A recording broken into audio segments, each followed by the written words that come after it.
पहले मैं आपको जनरल ट्रेंड बता दूं, फिर आपको इसके क्वेश्चंस बताऊंगा कि किस तरीके के क्वेश्चन पूछे जाते हैं इसके, ठीक है।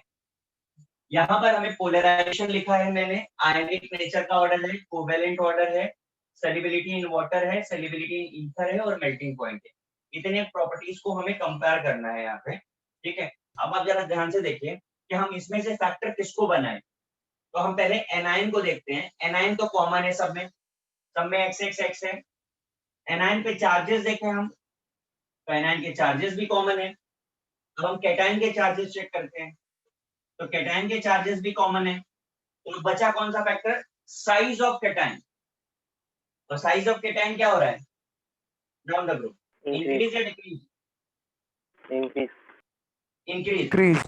तो कैटाइन अगर इंक्रीज हुआ तो पोलराइजेशन क्या होगा, डिक्रीज इंक्रीज या डिक्रीज, डिक्रीज पक्का, yes sir decreases due to increase in size of cation. ये हो गया। अब अगर पोलराइजेशन इंक्रीज हो रहा है, सॉरी पोलराइजेशन डिक्रीज हो रहा है, तो आयनिक कैरेक्टर क्या होगा, बोलिए, इंक्रीज। इंक्रीज।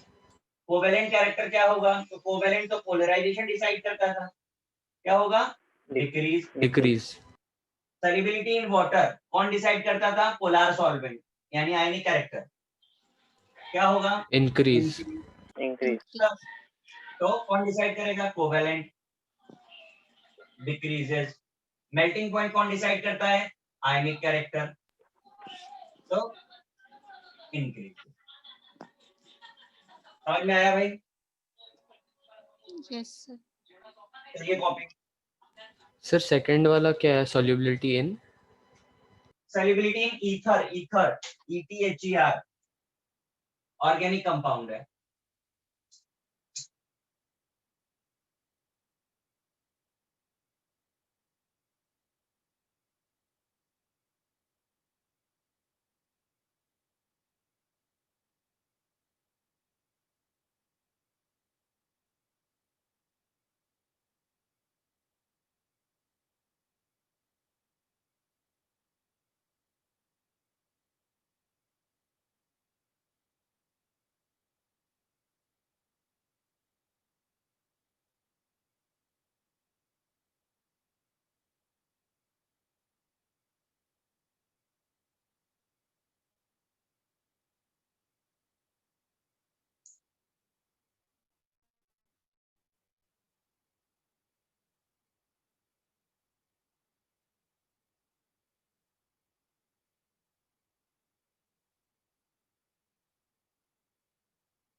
कॉपी हो गया।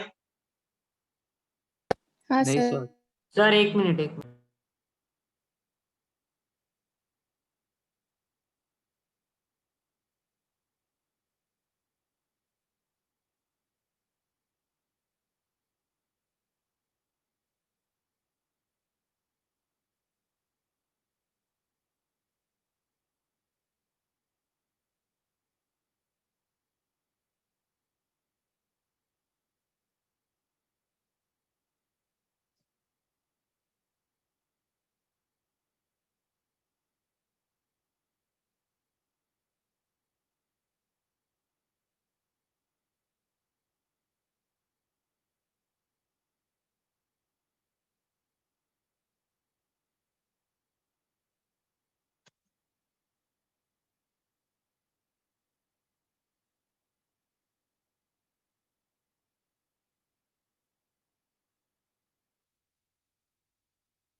Sir, done.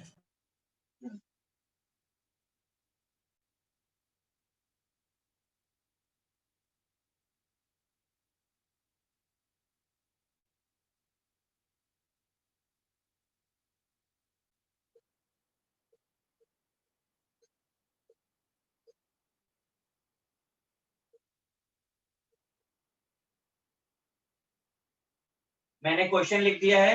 अब की बार आप लोगों को देखना है और बताना है कि ऑर्डर क्या होगा।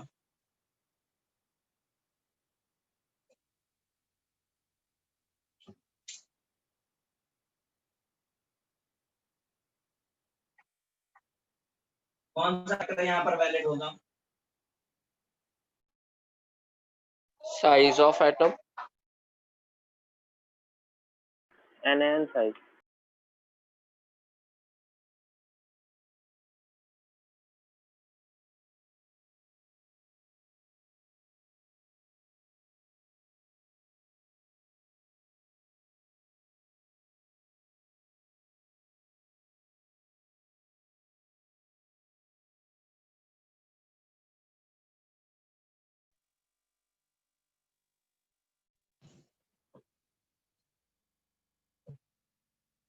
बताइए क्या फैक्टर दिख रहा है आपको यहाँ पे? anion size,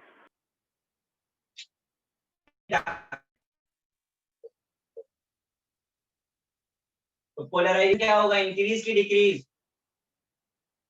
increase,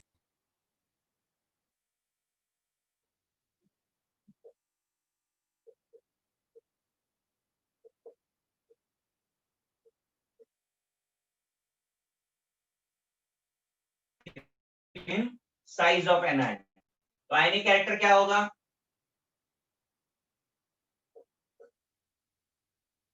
covalent increase. Water में सॉल्युबिलिटी आयनिक बताएगा डिक्रीज। ईथर में मेल्टिंग पॉइंट डिक्रीज।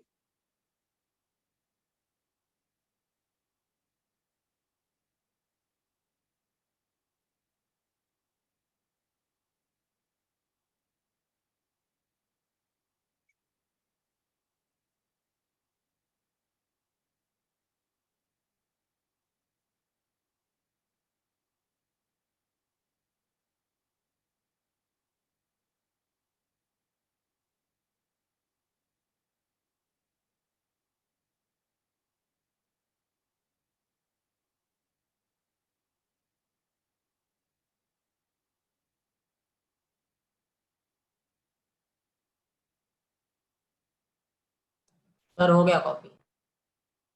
हो गया? नहीं सर.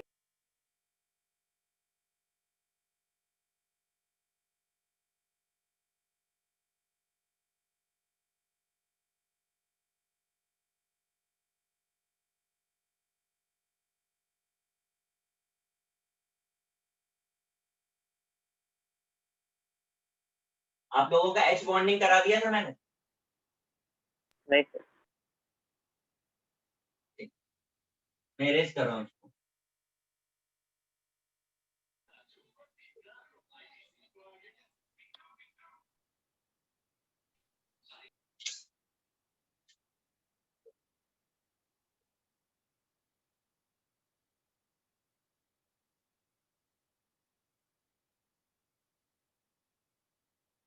बताइए भाई क्या ऑर्डर होगा और फैक्टर क्या बनेगा?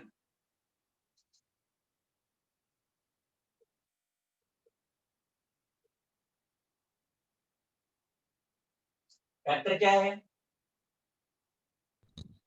कट तो पोलराइजेशन क्या होगा? decrease, हाँ, increase due to increase in charge of atom. Polarization increase तो ionic decrease, covalent decrease increase, increase, water solubility decrease, decrease, solubility in Decrease. Ether increase, Increase. Melting point increase decrease. decrease, increase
हो गया?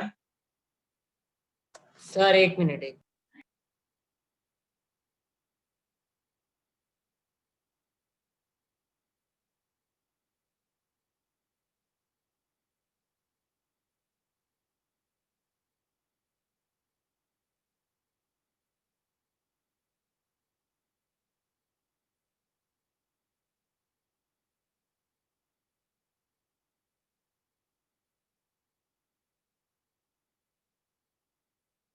Sir हो गया।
देखिए जरा, सबसे पहले तो लिखा है is not a true bonding. इस पॉइंट का मीनिंग समझ लीजिए। हमने अब तक जो भी बॉन्ड पढ़ा उसमें इलेक्ट्रॉन इन्वॉल्वमेंट मस्ट था। ये अकेला एक ऐसा बॉन्ड है जहाँ इलेक्ट्रॉन नहीं होता, सिर्फ अट्रैक्शन है। और ये अट्रैक्शन भी कहाँ पर है? तो हाइड्रोजन का अट्रैक्शन है most electronegative atoms of periodic table के साथ, जो सिर्फ 3 है। याद रखने के लिए फोन, फ्लोरीन, ऑक्सीजन, नाइट्रोजन, ये 3 ही एटम्स हैं जो हाइड्रोजन बॉन्डिंग में पार्टिसिपेट करते हैं। It's weak attraction force exist between hydrogen and most electronegative atoms of periodic table. 3 atom, fluorine, oxygen and nitrogen. ठीक, क्यों पढ़ रहे हैं हम इसको? It alters the physical properties like solubility, boiling point, viscosity. तो मैं आगे डिस्कस करेंगे हमसे। अगर हमें स्ट्रेंथ कंपेयर करना है तो डायरेक्टली प्रोपोर्शनल है इलेक्ट्रोनेगेटिव एटम्स। जो जितना ज्यादा इलेक्ट्रोनेगेटिव उतना स्ट्रॉन्ग बॉन्ड। इसे हम रिप्रेजेंट करते हैं 3 डॉटेड लाइन से। कैसे, वो आगे दिखेगा। कंडीशन वेरी इंपॉर्टेंट, कौन शो करेगा कौन नहीं करेगा। तो इसके लिए कंडीशन क्या है? Hydrogen should be directly linked with fluorine, oxygen और नाइट्रोजन। इन 3 के साथ हाइड्रोजन का जुड़ा होना compulsory. Like HF, NH3, water etcetera. Hydrogen bonding दो तरीके की है, इंटरमॉलिक्यूलर एंड इंट्रामॉलिक्यूलर। करिए कॉपी। सर नीचे वाला पार्ट नहीं दिख रहा है। अच्छा,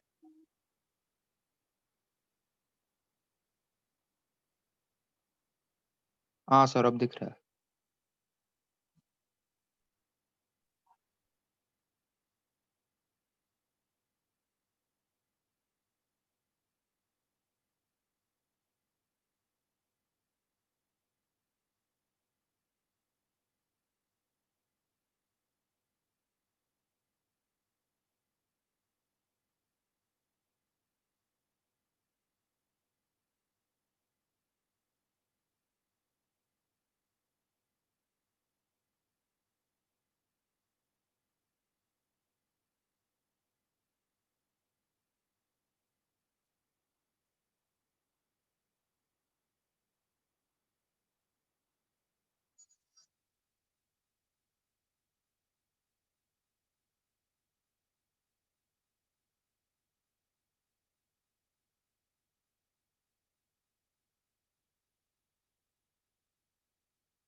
हो गया कॉपी? सर एक मिनट।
देखिए जरा, hydrogen bond form between two और मोर देन टू, सिमिलर और नॉन सिमिलर, ठीक है। ऐसा है तो बॉइलिंग पॉइंट सॉल्युबिलिटी बढ़ जाता है। तो यहाँ पर देखिए, सिमिलर और नॉन सिमिलर का मतलब HF can combine with HF, HF can combine with ammonia, ammonia combine with ammonia, और अमोनिया कंबाइन विद वाटर। तो सिमिलर और नॉन सिमिलर का लॉजिक समझ में आ रहा है आपको। दूसरी बात आप यहाँ पे ऑब्जर्व करिए, HF के मैंने दो स्ट्रक्चर बनाए, पूछा हुआ क्वेश्चन है। गैसियस फॉर्म में लीनियर होता है, सॉलिड फॉर्म में जिगजैग। HF इतना है कि एग्जिस्ट इन डायमेरिक फॉर्म, मतलब अगर कहीं पर लिखा हुआ है कि HF और H2F2 में क्या करेक्ट है, तो H2F करेक्ट है। ये इतना स्ट्रॉन्ग, 2 मोल तो कम से कम कंबाइन करेंगे। फिर देखिए वाटर का, ये ऑक्सीजन का another molecule, onwards onwards onwards, भी वही है। वाटर के केस में बड़ा कॉमन, 1 मोल वाटर कितने मोल से कंबाइन हो सकता है, तो 4 मोल से कंबाइन होता है। 1 mole of water combine with more molecules. ऐसा होने के बाद उसका जो स्ट्रक्चर बनता है दैट इज केज लाइक। आपको शायद पता हो, 10th में आपने पढ़ा भी होगा, आइस जो है वो वाटर में फ्लोट करती है, पता है कि नहीं पता आपको? यस यस क्यों फ्लोट करती है? डेंसिटी तो बराबर है दोनों की, दोनों तो वाटर है ना, दोनों का फॉर्मूला सेम है, फिर फ्लोट क्यों करती है? क्योंकि वो सॉलिड स्टेट में होती है। सर उसका कुछ तो होता है कि क्योंकि वो सॉलिड में एक्सपैंड होता है। कुछ तो होता है, उसको कुछ तो होता है, उसे कुछ कुछ होता है। सर एक्चुअली ऐसा वाटर जो है, मैंने अभी जो आपको जो क्या सर वो देख, बॉक्स का स्ट्रक्चर हो जाता है आइस का, और फिर अंदर हवा रहता है, इसके लिए फ्लोट कर। हाँ हाँ, water molecule cage like structure बना लेता है, केज लाइक, और उसके अंदर एयर ट्रैप हो जाती है, इसलिए उसकी डेंसिटी कम हो जाती है और वो फ्लोट करने लगता है, एयर ट्रैप होती है। और ये सब कुछ क्यों होता है? हाइड्रोजन बॉन्डिंग की वजह से। ठीक, फिर ये एसिटिक एसिड है, अगर आपको समझ में आ रहा हो, एसिटिक एसिड कभी अकेला एग्जिस्ट ही नहीं करता, ये 2 मोल के साथ कंबाइन कर जाता है, डाइमर, और उसका ऐसा स्ट्रक्चर हो जाता है। चलिए कॉपी,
कॉपी हो गया? सर नहीं सर 1 minute.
सर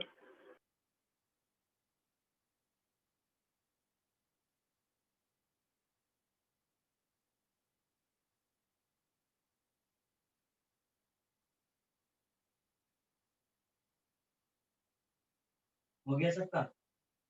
एक डाउट है 2 मिनट बोलिए। सर, वो H2F2 वाला पार्ट आप फिर से एक्सप्लेन कर सकते हैं? कौन सा? H2F2 मैंने ये बोला कि HF इतना स्ट्रॉन्ग बनाता है कि कभी भी वो अकेले नहीं, कम से कम 2 मोल्स तो कंबाइन होंगे ही होंगे। तो HF okay become H2F due to hydrogen bonding. तो मैंने एक जनरल ओके क्वेश्चन आपसे पूछा कि अगर पहले ऑप्शन में HF और H2F2 दोनों लिखा है तो ज्यादा करेक्ट क्या होगा? H2 H2। Okay sir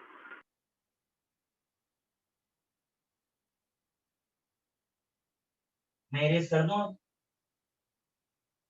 1 minute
अभी कॉपी नहीं करिएगा ना।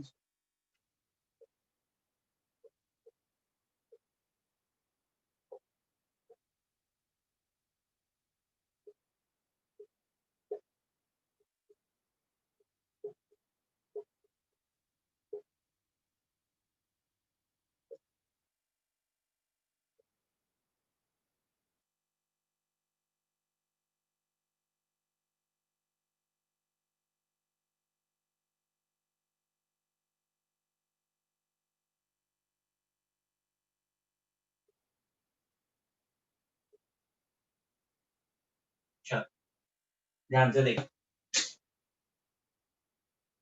आपको केमिकल बॉन्डिंग की स्टार्टिंग में सॉल्युबिलिटी बताई, आपको बोला था लाइक डिसॉल्व लाइक होता है, याद आ रहा है हम लोगों को? Yes Yes. Like dissolve like मतलब ये बताया था कि अगर सोल्यूट पोलार है तो सॉल्वेंट भी पोलार होगा, सोल्यूट नॉन पोलार है तो सॉल्वेंट भी नॉन पोलार होगा, ऐसा ही हमेशा होता है, ठीक है। लेकिन अभी कुछ चीजें आपको समझनी है। ऑर्गेनिक कंपाउंड जितने भी होते हैं वो सब प्योर नॉन पोलार होते हैं। मैंने क्या बोला? ऑर्गेनिक कंपाउंड्स नॉन पोलार होते हैं, ठीक। अब ऑर्गेनिक कंपाउंड्स में कौन आता है? ठीक है, अल्कोहल आता है, एसिटिक एसिड आता है, शुगर आता है, ग्लूकोज आता है, और आपको पता है कि ये सारे वाटर सॉल्युबल हैं या नहीं? क्यों गाइस? ये सारे वाटर Yes, सॉल्युबल sir. हैं या नहीं? है सर, है। है सर। होना तो नहीं चाहिए था ना इनको सॉल्युबल, ये क्यों सॉल्युबल है? Because of hydrogen bonding. आपने कभी ये नहीं सोचा कि ग्लूकोज पानी में क्यों सॉल्युबल है, आपने तो वाटर में ऐड किया, सॉल्युबल हो गया, दैट्स इट, ठीक है। लोकली सॉल्युबल नहीं होना चाहिए था, ये एक एनोमेलिटी है, ये एक एक्स्ट्रा प्रॉपर्टी है कि वो वाटर के साथ बॉन्ड बना लेता है और सॉल्युबल हो जाता है, ठीक। अब नेक्स्ट पॉइंट पर आते हैं। विस्कोसिटी पता है हमें विस्कोसिटी क्या होती है? क्यों गाइस? विस्कोसिटी क्या होती है? Thickness. Density of fluid.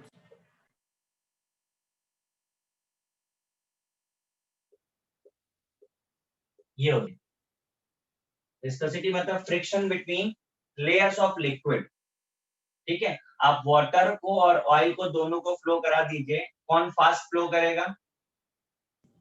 Oil. Water water. तो ऑयल फ्लो कम क्यों कर रहा है? क्योंकि वो विस्कस है, ठीक है। अब देखिए जरा, ये पूछा हुआ क्वेश्चन है, इन तीनों कंपाउंड में ज्यादा विस्कस कौन सा है? इनके नाम पता है आपको कि नहीं पता है? इसे ग्लाइकॉल बोलते हैं, और ये तो पता होगा, ये ग्लिसरीन है, ग्लिसरॉल, ये ग्लिसरीन बोलते हैं, जो कॉस्मेटिक प्रोडक्ट है आपका, ठीक है। और ये पहला वाला तो आपको पता है अल्कोहल। अभी इन तीनों में से सबसे ज्यादा स्ट्रॉन्ग बॉन्डिंग किसमें होगी, या सबसे ज्यादा विस्कस कौन होगा? कैसे पता चलेगा? तो this is directly proportional to the intermolecular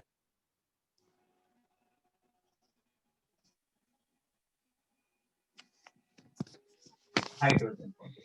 अब जरा चेक कर लेते हैं हम लोग, किसमें हाइड्रोजन बॉन्डिंग ज्यादा है? एक OH, दो OH, तीन OH, बताइए ज्यादा स्ट्रॉन्ग बॉन्डिंग कहाँ पर होगी? ग्लिसरॉल। ग्लिसरॉल और आपने देखा भी है ग्लिसरॉल बहुत थिक होता है, बहुत विस्कस होता है, हाँ सर। यस ठीक। कहते हैं C2H6O, ये हमें एक मॉलिक्यूलर फॉर्मूला दिया है जिसके दो स्ट्रक्चर्स हैं। हमसे पूछ रहे हैं इन दोनों में किसका बॉइलिंग पॉइंट ज्यादा होगा, इन दोनों में से कौन सा ज्यादा सॉल्युबल होगा, इन दोनों में से कौन सा ज्यादा वोलेटाइल होगा। तो हमें पता है कि बॉइलिंग पॉइंट तो हाइड्रोजन बॉन्डिंग से बढ़ता है, तो हम चेक करें कि दोनों में से हाइड्रोजन बॉन्डिंग कौन शो करेगा, बताइए जरा।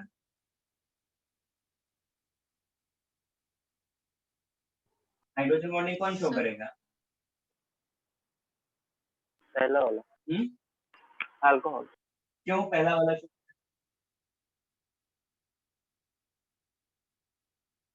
पहला वाला क्यों, दूसरा वाला क्यों नहीं?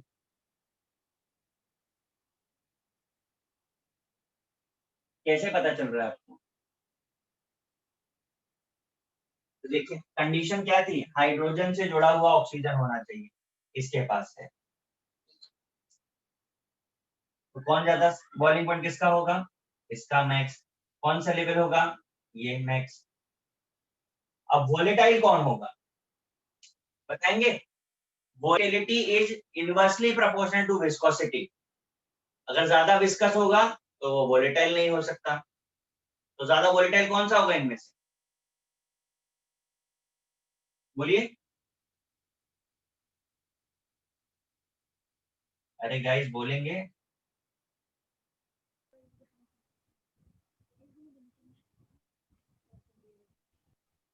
इसीलिए ज्यादा वोलेटाइल है क्योंकि हाइड्रोजन शो नहीं कर पा रहा है। और this is commonly known as ether, शायद आपने सुना हो। आप इंजेक्शन वगैरह लगवाते हैं तो इंजेक्शन लगाने के बाद ईथर का लगाते हैं, ठंडा ठंडा लगता है हाथ में, उड़ जाता है वो, एज ए सॉल्वेंट यूज होता है। आपका नेल पेंट रिमूवर में यूज होता है। करिए कॉपी।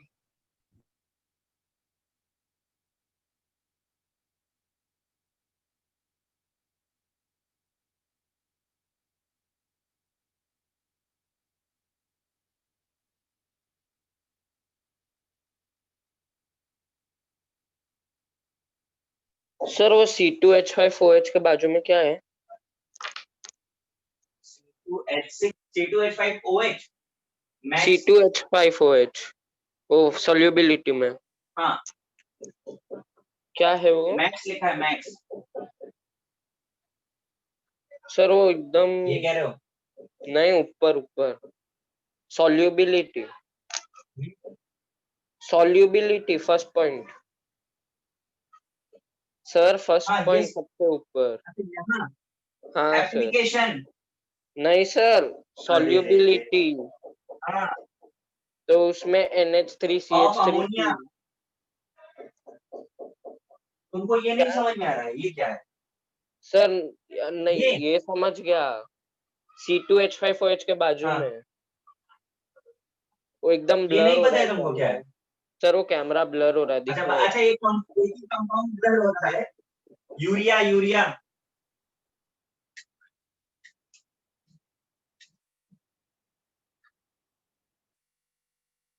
अभी ठीक है?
सर ईथर की ज्यादा क्यों होगी?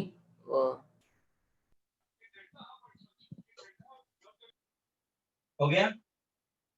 सर वो सर वो ईथर का ज्यादा क्यों होगा? क्या चीज? क्या कह रहे हो? सॉल्युबिलिटी आपकी बात समझ आ रही, क्या कह रहे हो? आपकी आवाज नहीं आ रही, क्या कह रहे हो? थोड़ा क्लियर बोलो। सर वो ईथर का सॉल्युबिलिटी कम है और वो ज्यादा क्यों है? क्योंकि वोलेटिलिटी विस्कोसिटी की इनवर्सली प्रोपोर्शनल होती है। विस्कोसिटी का इनवर्स रिलेशन होता है वोलेटिलिटी के साथ। तो जो चीज बहुत थिक होगी वो उड़ेगी कैसे? हाँ ओके समझ। बात समझ पा रहे हो? हाँ हाँ सर और वो फ्रिक्शन बिटवीन लेयर्स ऑफ क्या लिखा है? लिक्विड अभी ओके लिखा था, चला गया। मैं इरेज करूं कि अभी रुकूं? हो गया सर, खाली वो बाकी था।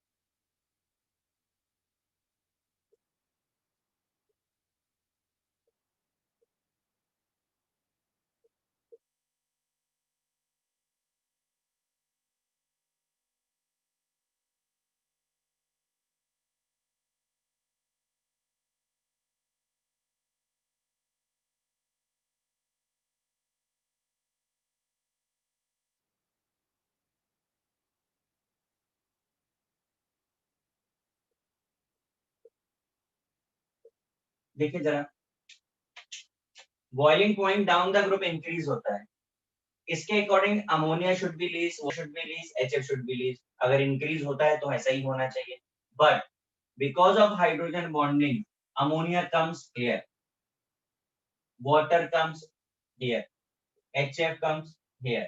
ये सबका पोजीशन चेंज होने के पीछे रीजन क्या है? Because of hydrogen. तो एक्सपेक्टेड से वैल्यू ज्यादा हो जा रही है और पोजीशन चेंज हो जाती है, तो रेगुलरिटी नहीं, और रेगुलरिटी नहीं तो क्वेश्चन पूछा जाता है। जहां जहां रेगुलरिटी है वहां क्वेश्चन नहीं पूछा जाएगा, यहाँ रेगुलर नहीं है इसलिए क्वेश्चन पूछा जाता है। समझा?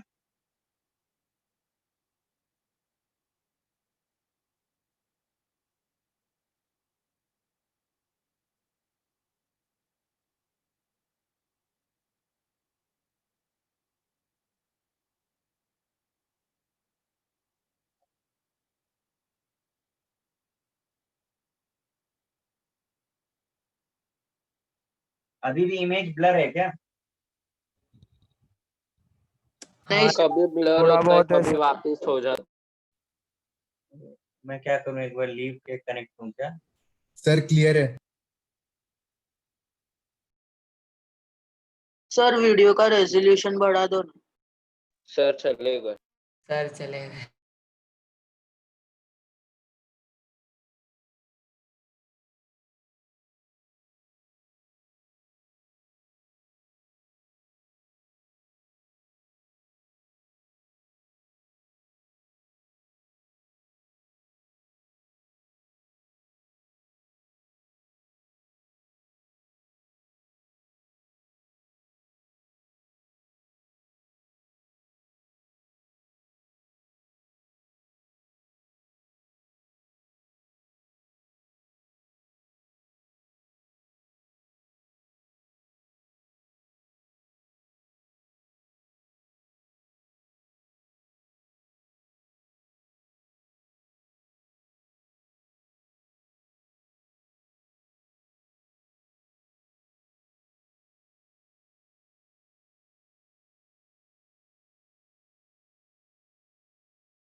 सर रेजोल्यूशन इंक्रीज कर दो ना।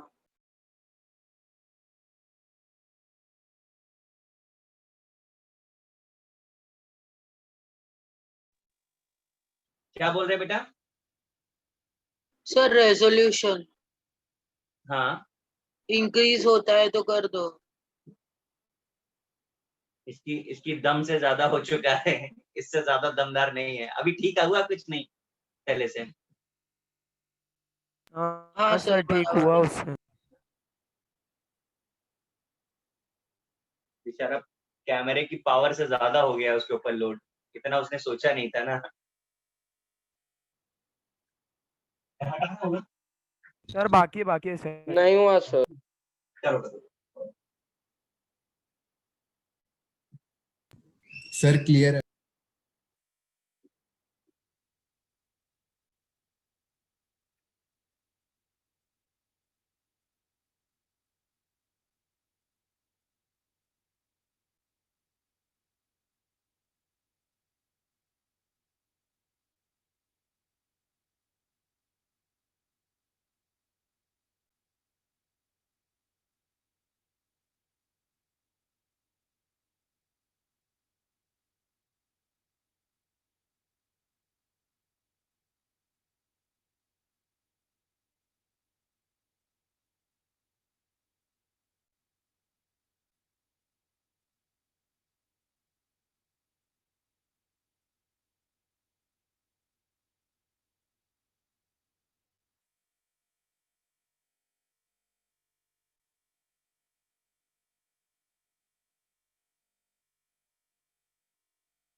देखिए जरा एक मिनट।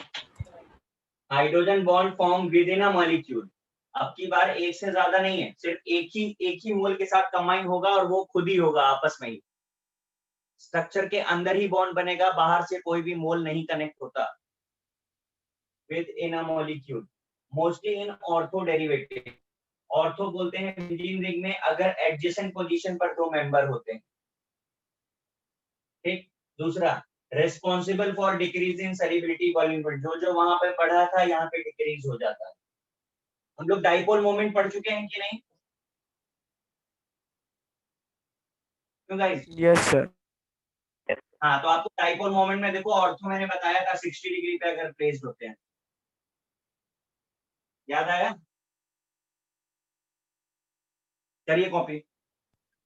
सेकंड कॉलम में H2SE के बाद क्या है?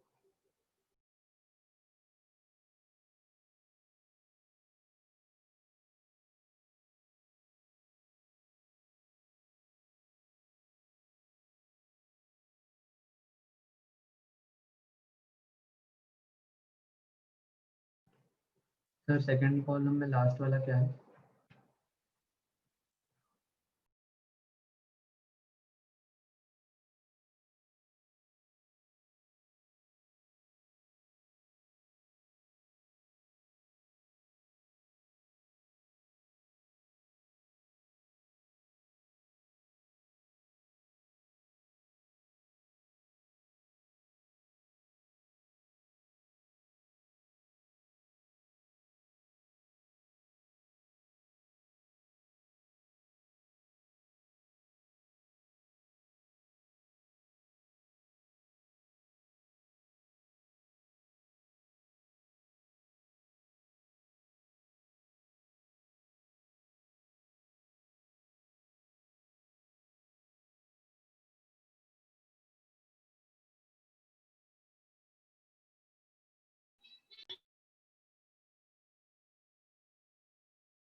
सर वो सेकंड पॉइंट में क्या लिखा है, मोस्टली इन?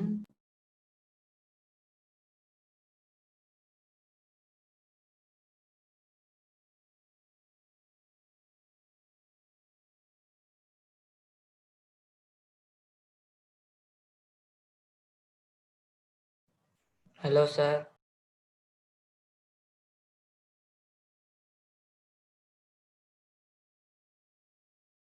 हाँ बोलिए। सर वो सेकंड पॉइंट में क्या लिखा है, mostly in? Derivatives, ortho.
Erase कर दूं मैं?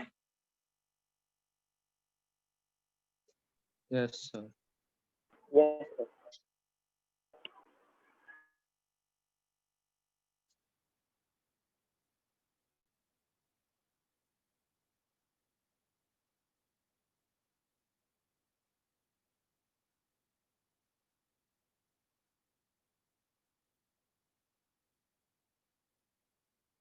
इसको अभी कॉपी नहीं करिएगा।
चलिए जरा आप समझिए इसको, बाद में कॉपी करिएगा।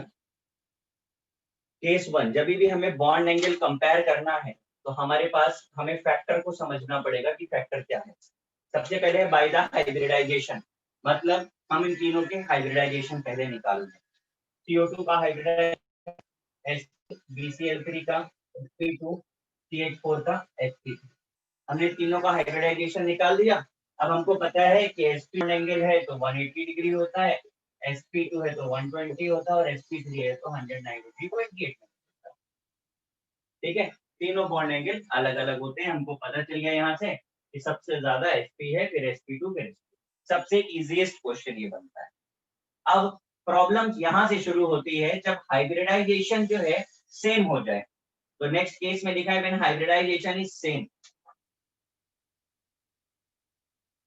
ठीक, तो अगर हाइब्रिडाइजेशन सेम है तो क्या करें, तो ये केस आपके सामने लिखा है मैंने, ये ऑल आर Sp3, तो बॉन्ड एंगल क्या होगा। तो अगर हाइब्रिडाइजेशन सेम है तो कुछ तो चेंजेस होंगे लोन पेयर।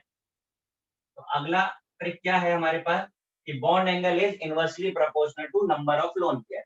जहां लोन पेयर ज्यादा होंगे वहां बॉन्ड एंगल कम होगा। तो सबसे ज्यादा ये हो गया। अब अगला प्रॉब्लम तब आएगा जब लोन पेयर भी सेम हो जाए और हाइब्रिडाइजेशन भी सेम हो जाए। तो case number 3, when hybridisation and lone pair both are same. अब आप देखिए यहाँ पर इन सब के लोन पेयर इक्वल है।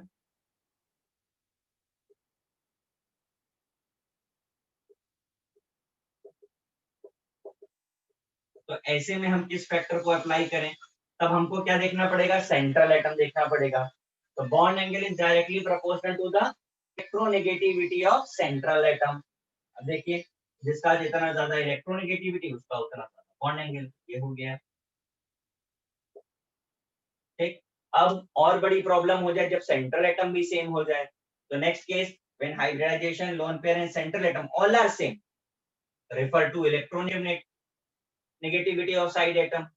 तो साइड आप देखिए NF3, NCl3, NBr3, Ni3 hybridisation same, central atom same. तो क्या देखें हम, साइड देखना पड़ेगा। तो bond angle is inversely proportional to the electronegativity of side atom. जहां इलेक्ट्रोनेगेटिविटी साइड एटम की ज्यादा होगी वहां पर बॉन्ड एंगल कम। तो ये ऑर्डर आ गया हमारा। तो ये 4 पॉइंट, एक्चुअली ये ट्रिक है। एक्चुअल मेथड तो बहुत खतरनाक होता है। ठीक है, तो और एक्चुअल मेथड भी हम लोग पढ़ेंगे आगे, हम P ब्लॉक में उसको पढ़ते हैं।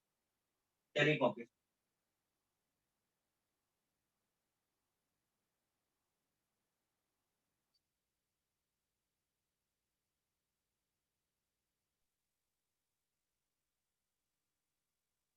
सर ब्लर हो गया है वो रेजोल्यूशन बढ़ाइए ना।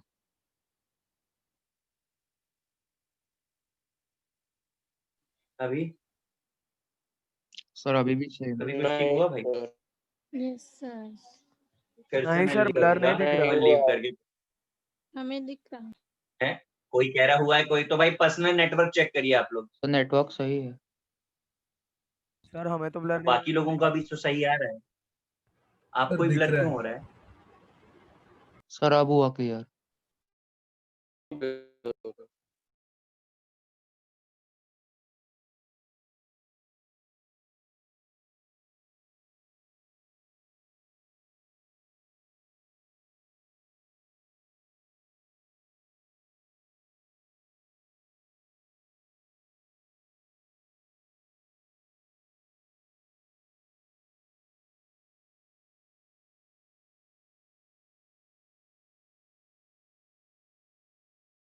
सर आप म्यूट हो गए। मैं कुछ बोल भी तो नहीं रहा हूँ।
हो गया सर।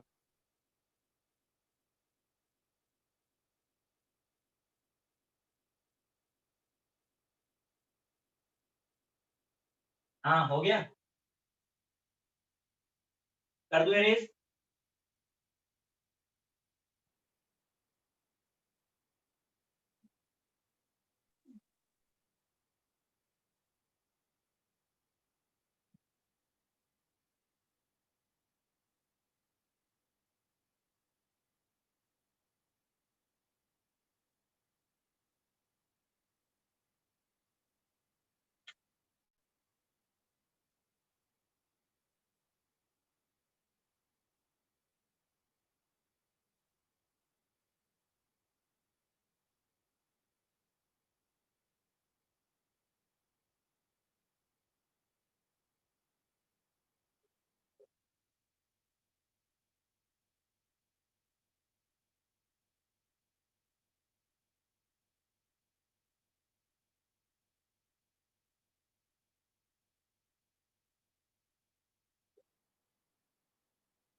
देखिए जरा, ग्रुप 3A, हम यहाँ पर stability of variable oxidation number पढ़ने जा रहे हैं जो पी ब्लॉक के लिए एप्लीकेबल होता है। आप इसका कॉन्फ़िगरेशन देखेंगे, अगर NH2 हो मतलब it can be stable by losing 1 electron और ऑल 3 इलेक्ट्रॉन, यानी पॉसिबल ऑक्सीडेशन नंबर +3 भी है और +1 भी है। अब जो बात बोल रहे हैं उसे ध्यान से सुनिएगा।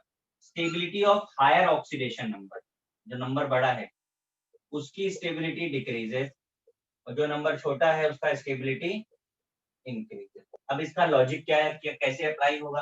तो आप एलिमेंट को सेट ऑफ 2 में ब्रेक कर दीजिए। इसके लिए मोस्ट स्टेबल +3, इसके लिए मोस्ट स्टेबल +1, इसके लिए 3 और 1 दोनों पॉसिबल हैं, पर 1 इज लेस स्टेबल। इसके लिए 1 रेयर और इसके लिए 3 रेयर। तो आपको लग रहा होगा इन सब का यूज क्या है, तो अभी तो यूज नहीं है, लेकिन पी ब्लॉक में जब हम लोग रिएक्शन पढ़ेंगे तो हम इसके अकॉर्डिंग ही प्रोडक्ट बनाते हैं, इसके अकॉर्डिंग ही नेमिंग करते हैं, बहुत सारी चीजें हमको इसके अकॉर्डिंग करनी होती हैं। अब जैसे मैं सबसे पहले आपको इसकी नेमिंग रिलेटेड एक क्वेश्चन बताता हूँ।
देखिए जरा, ये 2 क्वेश्चन है।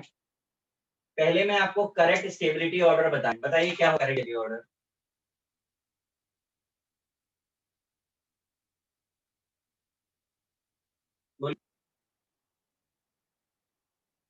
करेक्ट ऑर्डर ऑफ स्टेबिलिटी क्या होगा?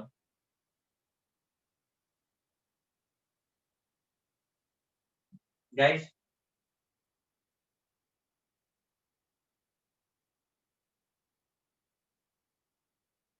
बोलिए। अरे सो गए क्या सब लोग? AL फिर Al2 प्लस फिर Al प्लस। ऑप्शन बोलिए एबीसीडी में। B. B absolutely wrong. Sir D. Sir C. Sir C. अरे मार्क कर दिया, आप देख के बता दो। एल्युमिनियम का +3 सबसे ज्यादा स्टेबल है और उसके बाद 1, 2 तो है ही नहीं यहाँ पे, तो 2 लीस्ट नहीं हो।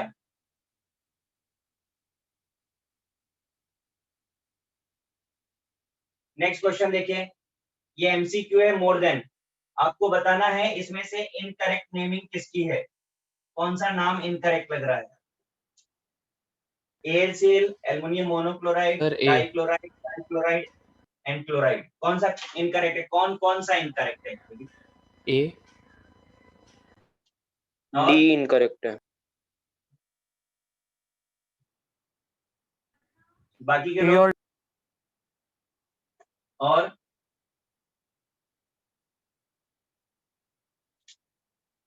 सर सी भी। बोलिए कौन कौन सा। सर सी। सी। सी।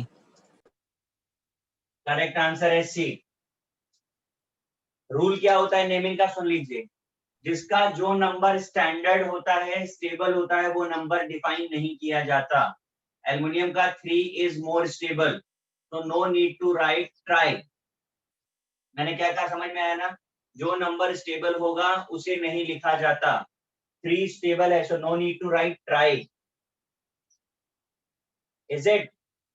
अब देखिए एक और क्वेश्चन इसी से। Helium is called duck billed platypus of chemistry, duck platypus of chemistry बोलते हैं, तो क्यों। It shows similarity with group 1 ये सोडियम की तरह अपने कंपाउंड्स बनाता है, क्यों बोल रहे हैं, तो sodium chloride NaCl, sodium chloride TlCl, sodium sulphate Na2SO4, helium sulphate Cl2SO4, इस तरह से करिए कॉपी। सर वो क्या लिखा, show similar with. shows similarity with 1A, shows similarity with group 1A।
हो गया copy?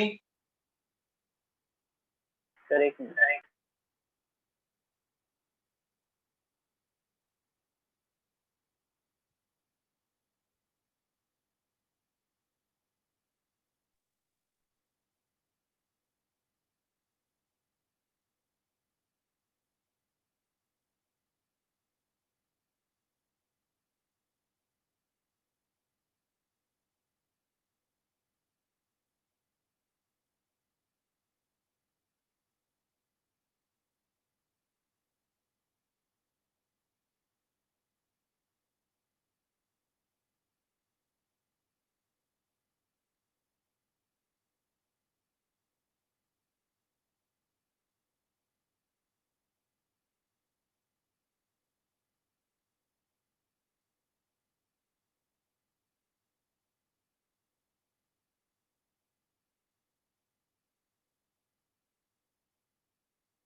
Done? Yes, sir. Yes.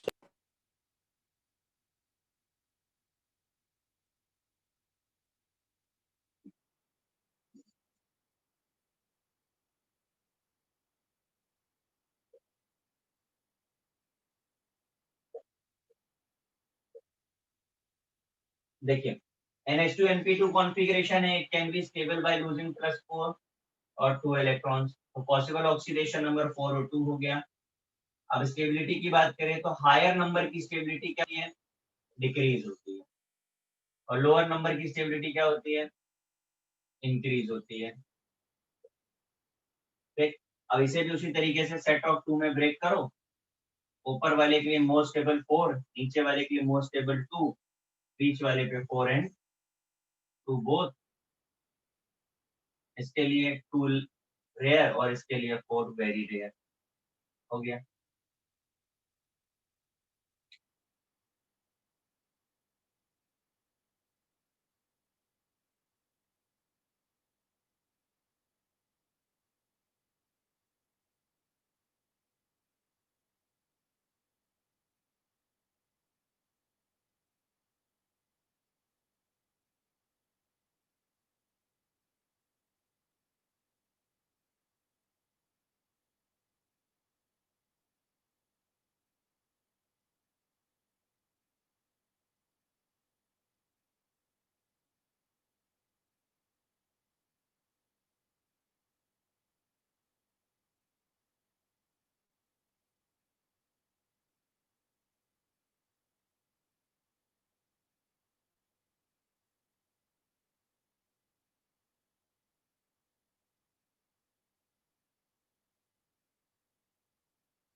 Done?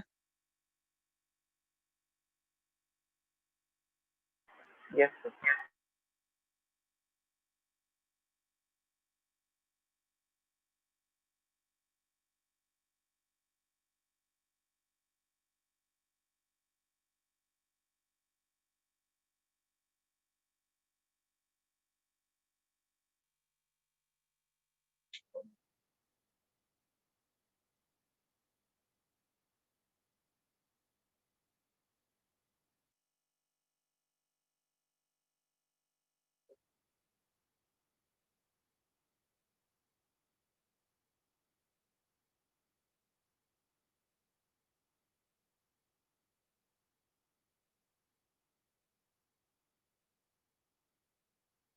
देखिए फिफ्थ ग्रुप पे भी सेम एप्लीकेबल है, NH2NP3 होता है, +5 और +3 पॉसिबल है। हायर की स्टेबिलिटी डिक्रीज हो रही है, इसलिए नाइट्रोजन फॉर लिए +5 मोर स्टेबल है, और लोअर की स्टेबिलिटी इंक्रीज हो रही है, इसलिए बिस्मथ के लिए 3 मोर स्टेबल। ये सब चीजों को समझने के लिए हमें रिएक्शंस चैप्टर पे आना पड़ेगा, मतलब पी ब्लॉक। अभी तो कोई क्वेश्चन मिलेगा नहीं बॉन्डिंग में हार्डली इससे कोई, ठीक है, बट आगे के लिए हम लोग इसे करते हैं। कर लीजिए कौन।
गाइस कॉपी हो गया? Yes, sir. ठीक है, ये चैप्टर यहाँ पर फिनिश हो गया। ओके, अब आपको करना यह है कि मॉड्यूल इसका पूरा सॉल्व करना है। तो अगर आप लोग सॉल्व करके रखते हो तो नेक्स्ट लेक्चर पे मैं मॉड्यूल डिस्कस करूंगा, नहीं तो फिर मैं नया चैप्टर को स्टार्ट करूंगा। सर लैटाइस एनर्जी, लैक्टाइस एनर्जी आएगी। लैक्टाइस एनर्जी पढ़ाई नहीं मैंने आयनिक बॉन्ड में आपको? आयनिक बॉन्ड पढ़ा था आपने? हाँ, यस सर। वहां पे लैटाइस एनर्जी नहीं पढ़ाई थी आपको मैंने?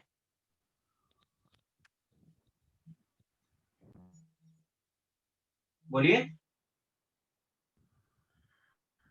अरे बोलिए भाई, क्या हुआ? कभी कभी नोटबुक खोल करके पढ़ा भी करो। नोट्स लिख रहे हो, आपको पता नहीं है कि आपकी नोटबुक में क्या पढ़ाया गया क्या नहीं पढ़ाया गया। आपके सेकंड ट्रैक में कौन सा चैप्टर चल रहा है? क्यों guys? Volumetric analysis. Volumetric analysis कहाँ तक हो गया? वॉल्यूमेट्रिक एनालिसिस तो सर रिडॉक्स और वो सब हुआ अभी तक तो इक्विवेलेंट मान।